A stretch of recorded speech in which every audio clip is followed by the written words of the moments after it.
일상에서 소상공인 여러분들을 괴롭히는 난감한 문제들, 때로는 속 시원하게, 때로는 마음 따뜻하게, 애매하고 아리송한 문제들을 후련하게 알아보는 시간입니다.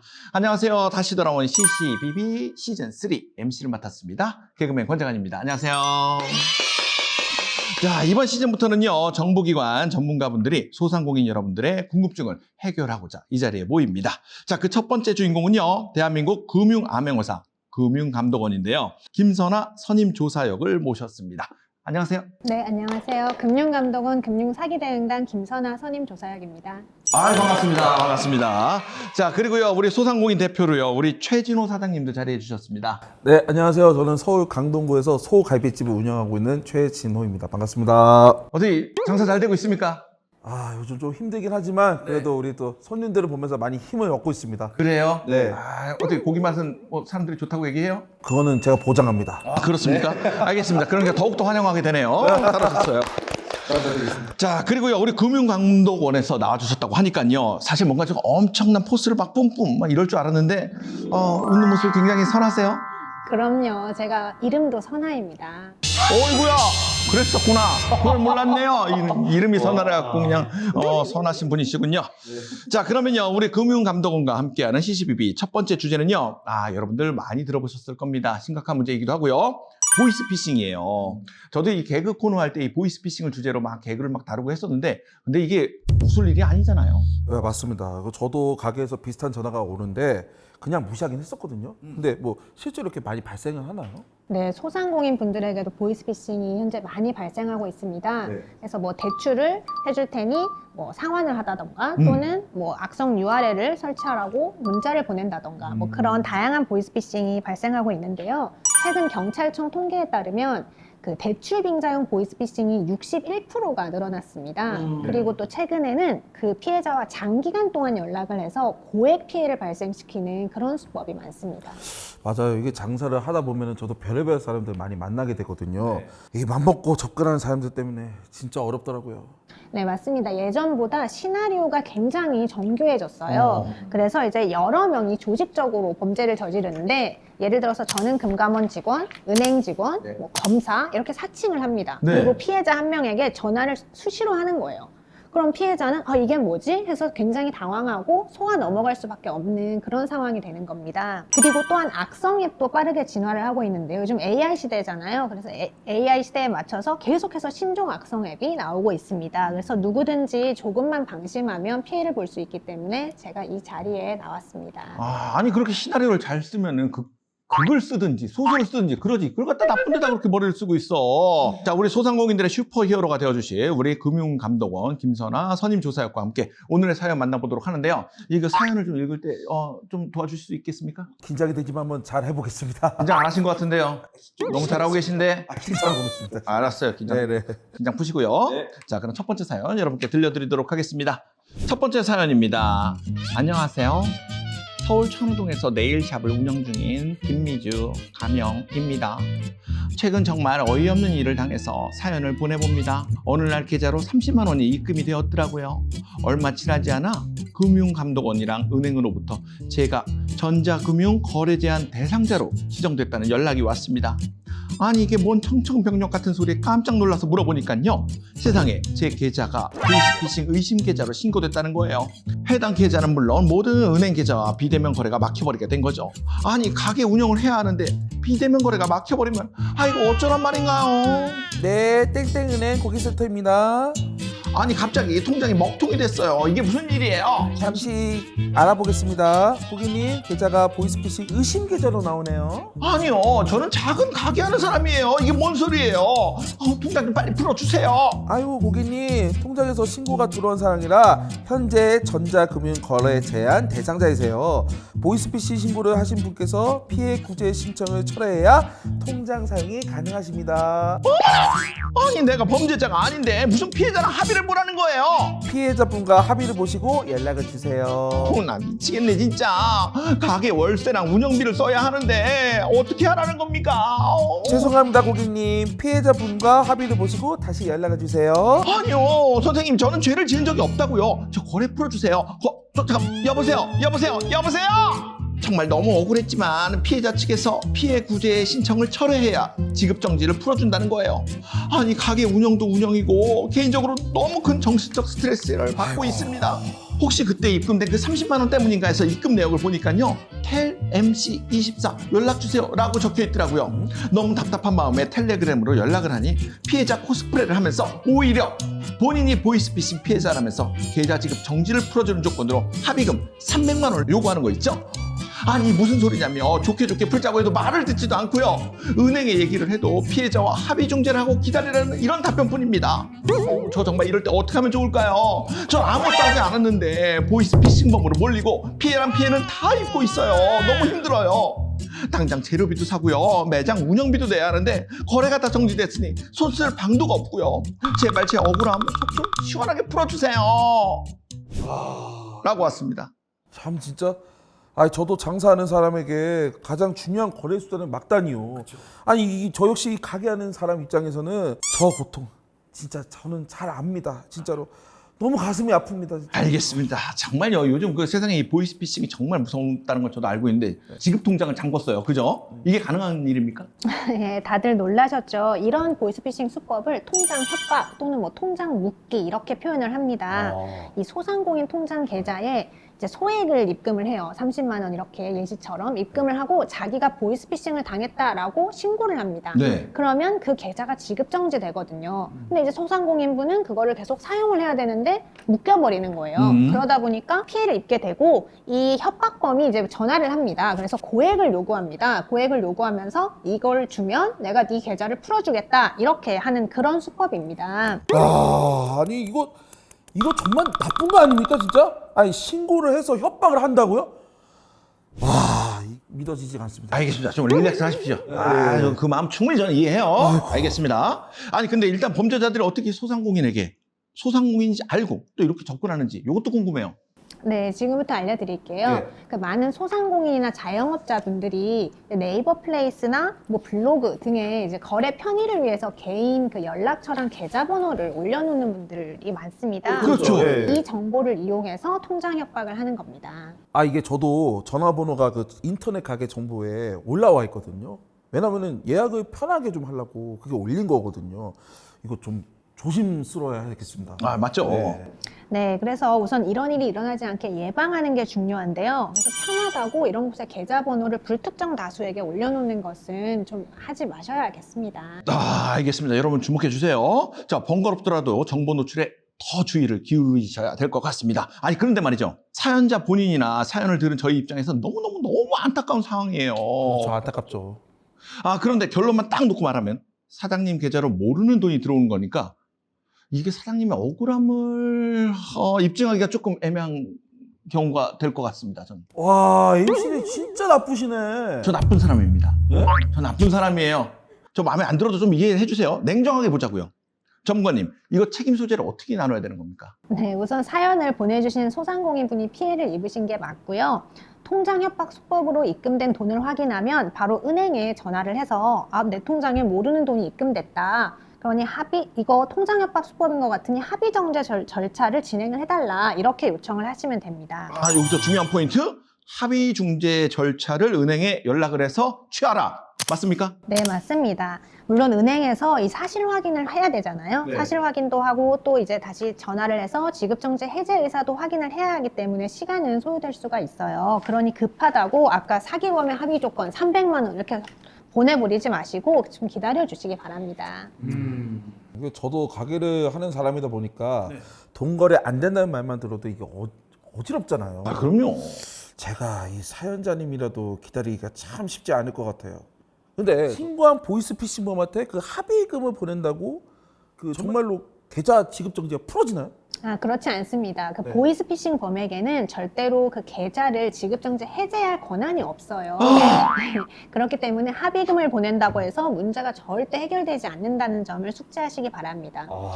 그리고 지급정지를 풀어주는 조건으로 합의금을 요구하는 문자나 전화 받으시잖아요. 네네. 이런 것들 다 범죄의 증거예요. 그렇기 때문에 녹음을 하신다던가 캡처를 뜨셔서 가지고 계시는 게 좋겠습니다. 그래. 조금만 생각하면 알 수 있어. 아니 보이스피싱범이 그 합의를 해도 지급 정지를 갖다 지가 풀 수 있는 권한은 없는 거잖아요, 걔네들이. 근데 거기에 또 그러니까 돈이 급하니까 또 그걸 속게 되는 그런 악순환이 좀 되는 것 같습니다. 자, 우리 선생님, 우리 사연을 보면은 은행에서는 보이스피싱범이라는 합의 중재를 하라고 했잖아요. 근데 마음 먹고 사기치는 사람한테 합의 중재 요청, 이게 가능한 일입니까? 그렇죠. 그또 모르쇠로 일관하면 또 몇 개월 걸릴 수도 있는 일이 아니겠습니까? 그러면은 그 합의 중재 외에 그 통장 묶기 피해자를 위한 울타리 같은 건 없나요? 네, 왜 없겠습니까? 보이스피싱을 당한 소상공인 분들뿐만 아니라 국민 여러분의 신속한 피해 회복을 위해서 전기통신금융사기 피해 방지 및 피해금 환급에 관한 특별법이 시행이 되고 있습니다. 길죠. 줄여서 네. 통신사기 피해 환급법이라고 합니다. 그것도 긴데요. 그렇죠. 아무튼 알겠습니다. 여러분 기억하세요. 통신사기 피해 환급법. 근데 구체적으로 어떤 내용을 담은 법령입니까? 네, 전기통신금융사기 즉 보이스피싱 피해를 막기 위해 피해 방지 대책을 정하고 피해자에 대한 피해금 환급을 위해 사기 이용 계좌의 채권 소멸 절차와 피해금 환급 절차 등을 정합니다. 잠깐만요. 아니 이런 법이 있는데 왜 이 네일샵 사장님은 본인이 피해를 입었는데도 불구하고 은행에 갔더니 해결하려면 몇 개월이 걸린다는 이런 답변을 받아야 되는 겁니까? 좀 이상하지 않습니까? 진짜 이 뭔가 고구마를 먹는 것 좀 탁 지어 막히는 느낌인데, 아니 조사장님 어떻게 해결 방안이 없나요? 네, 두 분 다 진정하시고 그래서 더욱 빠르게 억울함을 해결해 드리기 위해서 2024년 2월에 이 법안 개정안이 국회 본회의를 통과했고요. 네. 8월 28일부터 시행이 됩니다. 그렇죠. 이게 나라다. 안 그렇습니까? 우리 금융감독원이 이 정도입니다. 믿어요. 그러면은 그 구체적으로 어떤 내용이 바뀌게 되나요? 네, 지금까지는 처음에 송금된 금액, 왜 아까 예시로 하면 30만 원인데요. 네. 그 금액의 환급이 완전히 끝날 때까지 2, 3개월간은 입출금이 정지되고 전자금융 거래가 제한이 됐었어요. 네. 근데 이제는 내가 피해금 편취할 의도 없었다라고 제대로 소명을 하고 협박 문자라든가 통화 녹음 이런 자료를 갖고 가서 금융회사에 이의 제기를 딱 합니다. 그러면 그 30만 원을 제외한 부분은 풀어주는 거예요. 신속하게 지급정지 해제가 가능해집니다. 그러면 좀 외람된 얘기로 그 30만 원은 제게 되는 겁니까? 그거는 아닙니다. 그거 아니에요. 네. 이게 좀 궁금했었습니다. 자, 오늘 사연 보내주신 분도 증거만 갖고 있으면요, 은행에 가서 바로 지급정지를 해제할 수 있답니다. 그래서 아까 그 증거를 모아두는 걸 강조하셨구나. 야, 역시 불안하다 싶으면은 일단 녹음부터 해야 돼요. 네. 자, 선임 조사형님, 그럼 사연 보내주신 우리 네일샵 사장님은 새롭게 개정된 법을 통해서 증거를 갖고 은행에 가서 이의 제기만 하면 된다, 이 말씀이죠? 네, 맞습니다. 아까 이 고구마처럼 답답했던 이 마음이 뻥 뚫렸습니다, 진짜. 맞아요. 나도 개운해졌습니다. 네. 첫 번째 사연부터 시원하게 풀리니까 좋네요, 저도. 좋습니다. 이거 보니까 우리 금융감독원이 일을 참 잘한다, 이런 생각이 좀 듭니다. 멋있고요. 아무튼 좀 든든하고요. 사이다 맛집입니다. 잘 들었습니다. 자, 그러면요, 이제 또 두 번째 사연이 또 저희 쪽으로 도착을 했습니다. 두 번째 사연. 아까처럼 한 번 더 부탁을 드리도록 할게요. 네, 제가 잘해보겠습니다. 잘했어요. 그래요? 잘했어요. 자, 이번에는요, 우리 소상공인 따님분이 대신 사연을 보내주셨어요. 계속 제가 아까부터 여자 역할을 하고 있는데, 안녕하세요. 저희 부모님은요, 하남에서 쭈꾸미집을 작게 운영하고 계신데요. 코로나 이후로 손님도 줄고, 웬만한 사람들은 미사 신도시나 스타필드로 놀러 가는 바람에 매출이 많이 줄어드는 상황입니다. 그래도 열심히 일하면서 가게를 운영해 오고 있어요. 그런데 어느 날 엄마 핸드폰으로 이상한 문자가 날아오는 거예요. 가게도 어려운데 정부에서 지원금도 준다고 하니까 부모님께서 고민이 되셨나 봐요. 엄마가 가족 톡방에 문자를 캡처해 올린 덕분에 피해는 막을 수 있었지만 누가 와도 딱 보이스 피싱이었어요. 어머, 엄마한테 문자 왔는데 이거 보니? 왜 문자? 나한테 톡 보내봐요. 잠깐만. 엄마! 아니, 나라에서 지원금 준다는데 신청해야 하는 거 아니니? 엄마! 절대 안 돼. 문자 안 눌렀죠? 눌렀어? 뭐가 안 돼? 나라에서 불쌍한 사람한테 준다는데. 엄마, 절대 하면 안 돼요. 바로 삭제해요.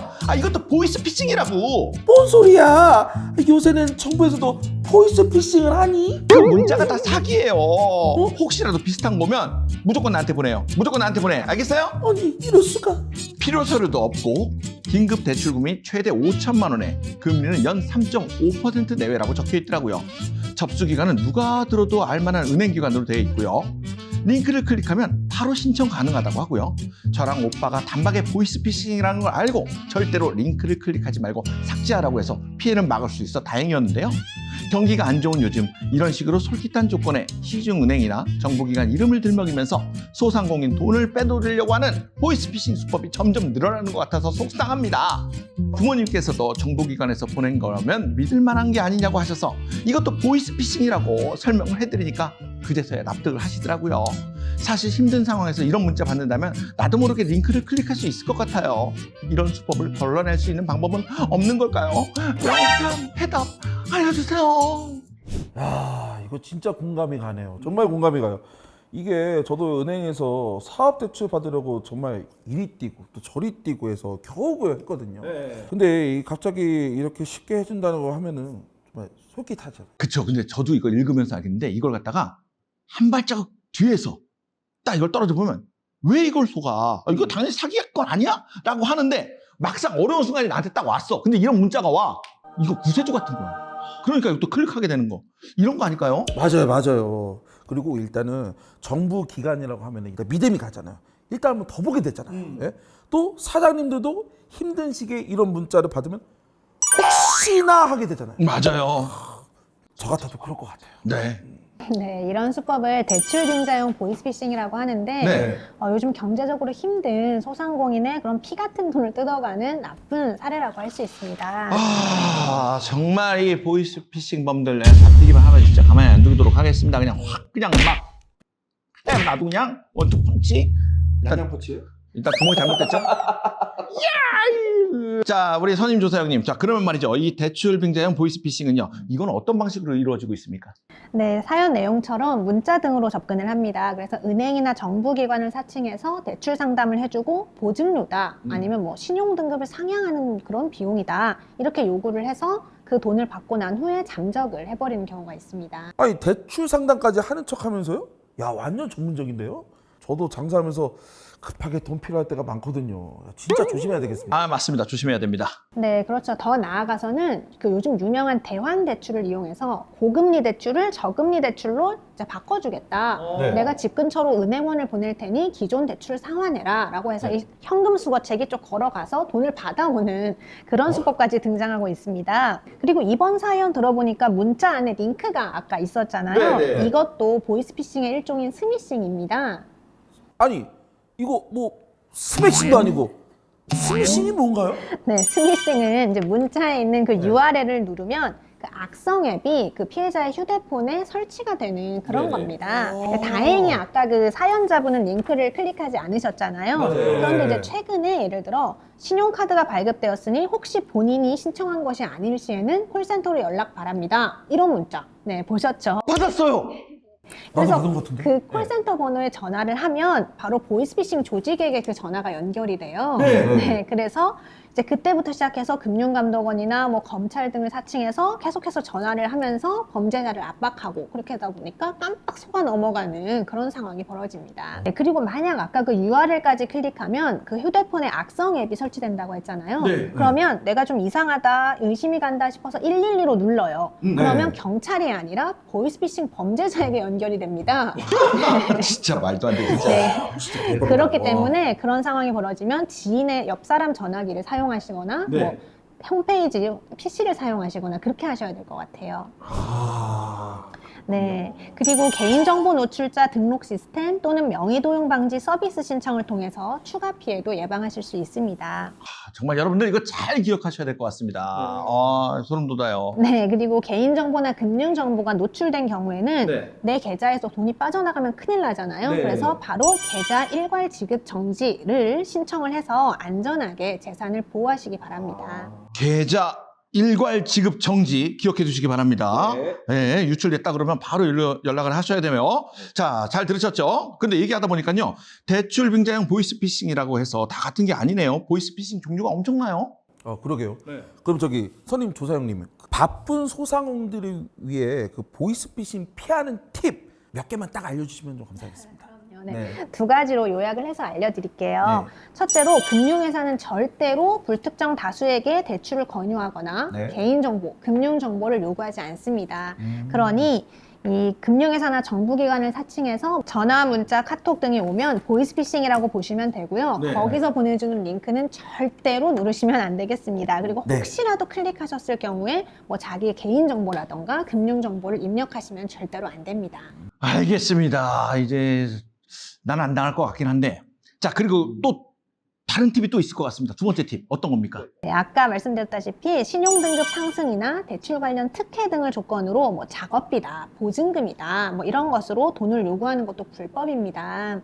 같은 논리로 햇살론 같은 정부자금 대출은 본인이 직접 금융회사 영업 창구에 가서 신청을 해야 됩니다. 네, 그렇기 때문에 정부 지원 대출을 대신 받아주겠다 하면서 뭐 수수료를 요구하는 이런 것도 다 불법이 됩니다. 알겠습니다. 자, 이런 불법적인 얘기들 여러분들 머릿속에 꼭 두시기 바랍니다.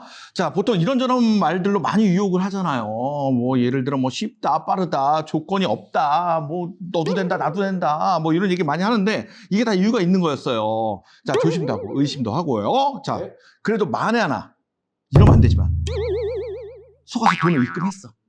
이거 어떡합니까? 네, 만약 보이스피싱 계좌로 돈을 송금하셨다면 지체 없이 이 사기 계좌 해당 금융회사의 콜센터로 전화를 하시거나 네. 아니면 112 경찰에 바로 전화를 하셔서 바로 지급 정지를 신청을 해주셔야 합니다. 그리고 그 금감원에서 운영하는 보이스피싱 지킴이 사이트가 있어요. 네, 거기 들어가시면 보이스피싱 종합 안내서 파일이 올라와 있습니다. 네. 저는 이거를 개인적으로 제가 저장을 해두고 갤러리에 딱 저장을 해뒀다가 지인이 연락이 와서 나 보이스피싱 당한 것 같아 라고 하면 바로 이 파일을 보내주거든요. 네. 그렇게 사용을 하시면 유용할 것 같습니다. 알겠습니다. 여러분 금감원의 보이스피싱 지킴이 사이트 여러분 잊지 마시기 바랍니다. 이 나쁜 놈들 오늘 화가 머리까지 쫙 올랐는데 진짜 그냥 원투. 야, 정말 좋은 정보 감사합니다. 저도 이 주변의 사장님께 꼭 전달해야 되겠어요. 네, 우리 CCBB를 보시는 우리 사장님들은요, 이게 보이스피싱과는 안녕입니다. 여러분들 절대 안녕하셔야 되고요. 사건 터지면요, 우리 금감원 암행어사 김선아 선임 조사형님께서 힘써 주실 겁니다. 맞죠? 저는 힘 없어요. 아까 재관님이 보이스피싱범 때려잡는 솜씨가 대단하던데요? 이거 잘하신다 이거. 그래서 머리카락 너무 여자 역할을 많이 하다 보니까 목소리가 아끼세요. 목이 점점 마시가는데. 알겠습니다. CCBB 시즌3 첫 편에서는요, 보이스피싱 사례를 살펴보면서 다양한 수법의 특징, 그리고 예방법, 그리고 피해 구제 방법까지 알아봤습니다. 자, 모두 어떠셨습니까? 정말 좋은 정보 많이 들었습니다. 저도 매일 가게를 열다 보니까 사실 세상 돌아가는 거 놓치는 경우가 참 많았는데요.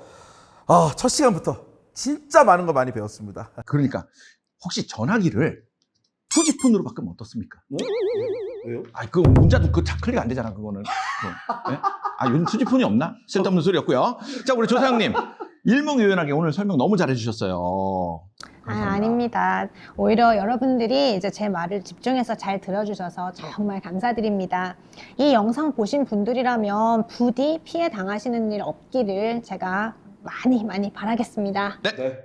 저기 선임 조사형님 혹시라도 더 물어볼 게 생기면은 어디에 물어보면 될까요? 네, 더 궁금한 점은 금융감독원 홈페이지 있고요. 1332 전화도 있습니다. 1332요? 1332 잊지 말도록 합시다. 자, 그럼 오늘 함께 해주신 우리 사장님이죠? 네. 사장님? 최진호 사장님. 알았어요. 최진호 사장님. 네. 아이고, 집요하셔라. 자, 금융사기 대응단 김선아 선임님 감사드리면서 CCBB 여기서 인사드리도록 하겠습니다. 시청해주셔서 감사합니다. 다음 시간에도요, 금융감독원과 함께 하도록 하겠습니다. 여러분, 감사합니다. 감사합니다.